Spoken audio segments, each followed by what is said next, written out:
আসসালামু আলাইকুম। আমি আজকে আপনাদের দেখাবো এই গরমের তপ্ত দুপুরের মধ্যে স্বস্তি পাওয়ার মতো একটা ঠান্ডা পানীয়, যেটা খেলে আপনাদের এই গরমে স্বস্তিও আসলে এবং অনেক আরামও লাগবে।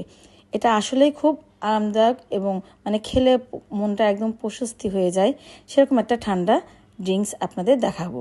তো এই প্রথমে আমি অল্প কিছু পানি নিলাম, তারপর এর মধ্যে আমি যে কয়েক গ্লাস শরবতটা বানাবো সেরকম পানি চিনি দিচ্ছি। এখানে আমি 3 টেবিল চামচ দেওয়ার পরে আর সামান্য একটু দিয়েছি। তারপরে এখানে আমি দিয়েছি যে চামচ দিয়ে আমি চিনি নিয়েছি সেই চামচে 3 টেবিল চামচ লেবুর রস। তারপরে দিয়ে দিলাম আমি এখানে 1.5 চা চামচ বিট লবণ।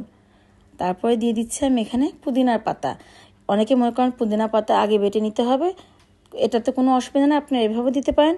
কিন্তু আবার আপনারা বেটে দিলেও একদম মিহি হয়ে যায়, তখন আর আপনার অত না ছেঁকলেও চলে। আর এভাবে দিলে আপনাকে একটু ছেঁকতে হবে।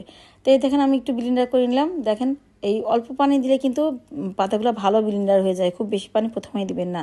তারপর এখন আমি প্রয়োজন মতো পানি দিয়ে দিচ্ছি, আমি 2 গ্লাস শরবত বানাবো জন্যে ঠিক 2 গ্লাস মতো পরিমাণ মতো পানি দিয়ে দিলাম। তারপর এখানে বরফ দিয়ে দিলাম আমি 4 টুকরা দিয়ে আবার এটাকে আমি ব্লেন্ড করতেছি।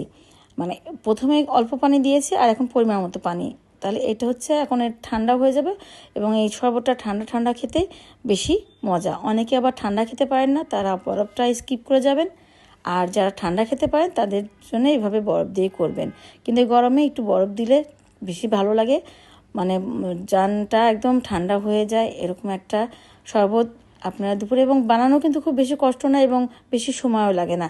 আপনারা দেখলেন আমি কত সহজে এবং কত তাড়াতাড়ি সুন্দরভাবে বানিয়ে ফেললাম এই ঠান্ডা ড্রিঙ্কসটা। এটা অনেকটাই আরামদায়ক এবং বেশি কষ্টসাধ্য না। তাই দেখেন এত আরামে এত ইজি একটা ঠান্ডা ড্রিঙ্ক হয়ে যাবে, যেটা আপনাদের মনকে অনেক চাঙ্গা করে ফেলবে। তা আপনারা এইভাবে একবার হলেও বাসায় বানিয়ে ফেলবেন আমার মতো এরকম ঠান্ডা ঠান্ডা লেমন মিন্ট। তো আমারটা আপনাদের ভালো লাগলে সবাই এভাবে একবার হলেও বাসায় বানিয়ে খাবেন। ভালো থাকবেন। আসসালামু আলাইকুম। এবং আমার সঙ্গে থাকার জন্য আপনাদের সবাইকে অসংখ্য ধন্যবাদ, এবং আমার পরবর্তী ভিডিও দেখার জন্য আপনাদের সবাইকে আমন্ত্রণ রইল। তো ভালো থাকবেন। আসসালামু আলাইকুম।